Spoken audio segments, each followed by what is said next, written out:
Hi, this is Anne from Grow, and I am here today to talk to you about 7 different tips and ways that you can raise a reader starting from the time that you bring your tiny little baby home from the hospital.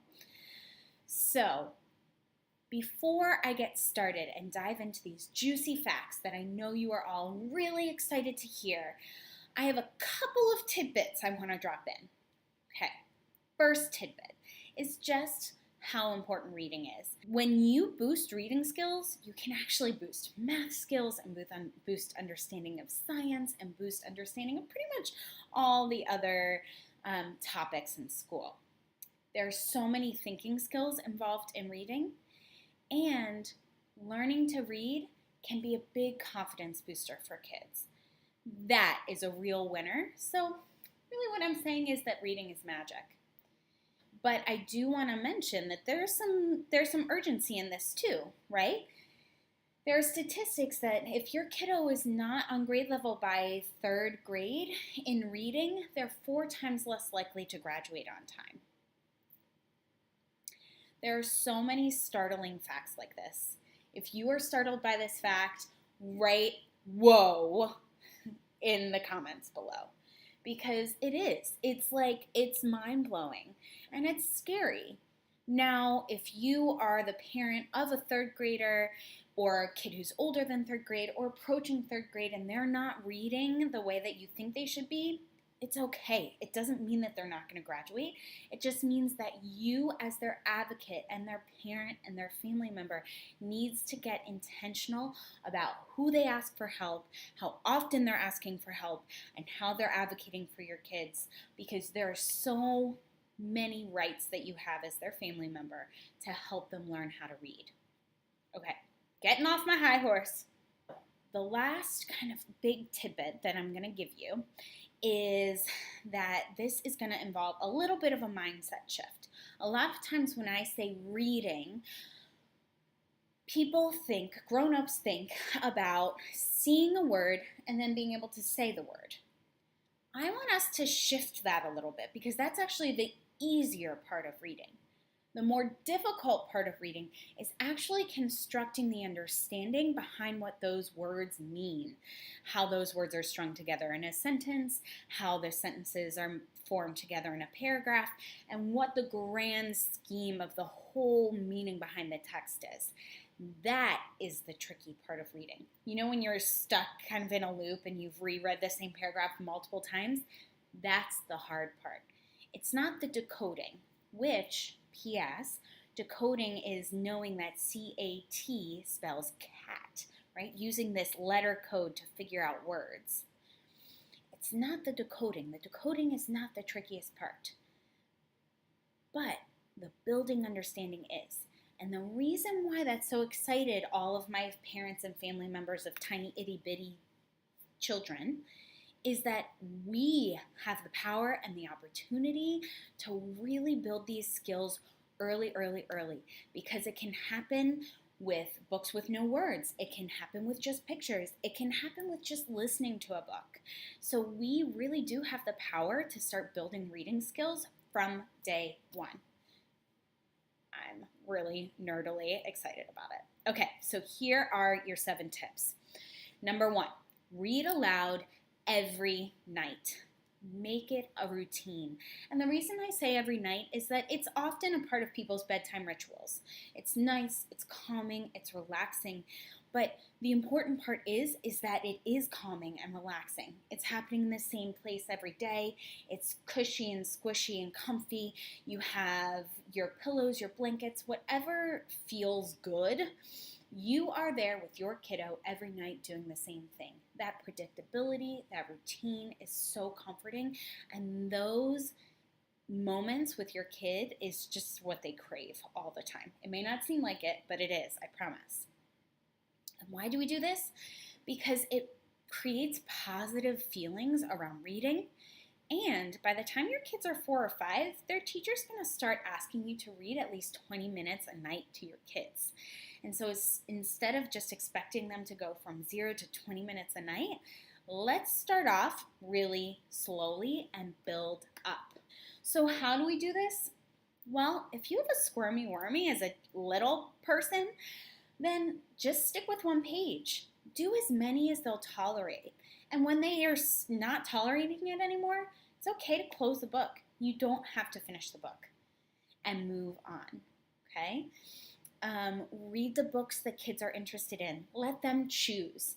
And by the time your kids are 4 or 5, you guys can experience the really exciting world of chapter books. I highly recommend it.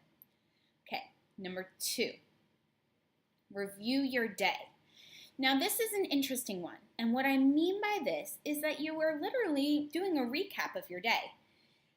This helps with the skill of retelling, which is a foundational literacy skill that pretty much has to come before kids can answer any of the other really tricky questions that their teachers are going to ask them. So when you do this, you can start before your kids are verbal. You can just go through your day. Remember, this morning we woke up and we went here, we went there, next we did this, we saw this person. Bonus points for including how things make you feel, because that just is an extra opportunity to add some feeling language into kids' days. But as your kids get older, you're going to start asking them prompting questions. Do you remember? What did we do next? And then you're going to slowly hand them the baton as they become more ready. You can always ask them the question. Remember to give them a good 1, 2, 3 of think time, and then help prompt them along.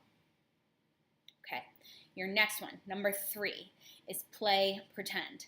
This is a fun one, and it may also seem unrelated, but it's not, I promise. So the reason playing pretend is so important is that in order to play pretend, you have to have a great imagination. And the way that helps with reading is that when you're imagining things, you're visualizing, you're seeing pictures in your head, you're imagining that other things are happening, and we do the same thing in books. So if we're building that skill and that muscle when kids are tiny, then they'll be able to use it when they are reading books. Kids are not going to start out at 12 months or 11 months or 10 months or 16 months playing superheroes. You have to start with real life toys. Real life toys are toys that they might be actually what you use in your house, or they may just look like it, like pots and pans or a baby doll or a stroller. These things that kids see and experience every day. What this is going to look like is at the beginning, it's going to be a lot of you. A lot of you mooing as the cow goes in the barn. A lot of you stirring the pot and tasting the imaginary soup. And then you're going to give your kids that time to interact with you, and those materials will be out on your shelves, and they'll be able to pick it up and try it themselves. So that's how we build that kind of pretend muscle, and it just helps kids better understand and visualize stories. Number 4, keep books low and to the ground and available in the rooms where you are most commonly in. So the lower the bookcases, the better. I also am a huge proponent of the fewer books, the better. And if you can rotate them in and out, that is awesome. I will be providing a video about rotations of books and toys later on. But a lot of times, a ton of books can be pretty overwhelming. So putting a couple of books that you switch in and out in different areas of your house is an awesome way to give kids access. And keeping them low not only helps them have that access, but also helps them with independently starting an activity and independently cleaning up, although you may have to do some prompting. So, number 5, tell a story. Oral storytelling is awesome. okay? And it really is. It's just telling a story. It's making a story up. This could be similar to a retelling. You could tell a story about yourselves and it could be real life, or you can tell a story about something fantastical. And again, it's going to start with you, very you heavy. You are going to be telling the story. You are going to be creating the characters. You are going to be creating the events. And slowly but surely, you can ask kids questions to give you input. And then they can tell parts of the stories, and then they can tell the story. And you want to build these skills. And the reason why is that these skills will help your kids become a great writer. It will also help them make better predictions about what is going to happen in the books that they read, which helps build understanding. Because if you're making good predictions and things happen, then you develop a better understanding. And how does it do that? Well, most fiction stories happen in a pattern, especially these storybooks that we're reading to our kids over and over again. The beginning, we meet the characters in the setting, we learn about them. In the middle, there's a problem, and there's a little bit of chaos, and then at the end, there's a resolution. Follow that equation every time you model a story. Work on those stories with your kiddos, and they are going to be ready to write. And also ready to make awesome predictions, which will help them with that reading understanding. Okay, we're almost there. Number 6, very important. I want us to expand what we think about when we are thinking about reading.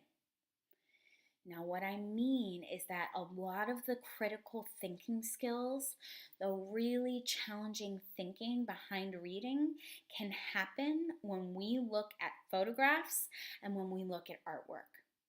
So those reading skills, you can actually get brilliant practice at them by going to a museum, looking at beautiful masterpieces, or looking through a magazine and looking at pictures, or printing pictures offline. There are so many places to get images that is really, really, really rich. Now, there are some tips I have for this, okay? So if you're just looking at one picture together, I want you to, 1, use grown-up language. So use rich language that an author might use. If you're going to say locomotive for a train, say it. Go with your gut. If you're going to say there are passengers on the train and not just people, do it. Be empowered. Use the good language. Just explain what you mean. That is how we are also preparing our kids to be awesome readers. What I want you to do is talk about what the whole picture is and then what also you see in the details. Then I want you to make predictions. Where do you think that person is going? Why do you think that person is doing that? How do you think that person feels? Those are amazing questions, and I just want to push you as parents beyond those default questions. And for a lot of us, those default questions are, what color is it and how many are there? Now, questioning is super hard, and I promise I'm going to do another YouTube video on asking good questions and what good questions sound like later on. It is on my radar. But those are some good questions to start with. Okay, last one, and this one is super important. Love reading yourself. Okay, you might say, well, what does that have to do with my kid? Our attitudes about reading, math, science, we kind of wear them on our sleeves whether we realize it or not. A sigh, a look in our eye, the way we hold our bodies. It can portray a lot, and kids are so much more perceptive than we give them credit for. So, my friends, if you don't like to read for leisure, for pleasure, fake it until you make it. Just pretend. Do your best. Just pretend. Every time you read a recipe, just say, wow, reading is so helpful. It's amazing, right? It's lying is just a little bit of acting until you really believe it and become appreciative of what it is that you have so feelings about in the first place. I want you to even do this when you're reading The Little Blue Truck for the 10,000th time in a row. Doesn't matter how many times they ask you to read it, we have to be excited about it. Because if we're excited, then they are excited. And that is a lot of power in our hands. Okay, so those were the 7 tips. I hope you enjoyed them. And I hope you know that you now have 7 more tools to put in your routines at home, to put in your homes themselves, to build confidence in your tiniest human. And it is such a huge great game changer for kids. It is such a huge gift to be able to give them these skills when they are starting out so little. So if it's, don't worry about doing all of them, take them piece by piece. And let me know how it goes. Also, let me know if you have any questions. You can write down below in the comments. Check us out at wegrow.com, and I cannot wait to hear from you and talk to you again about something else next week.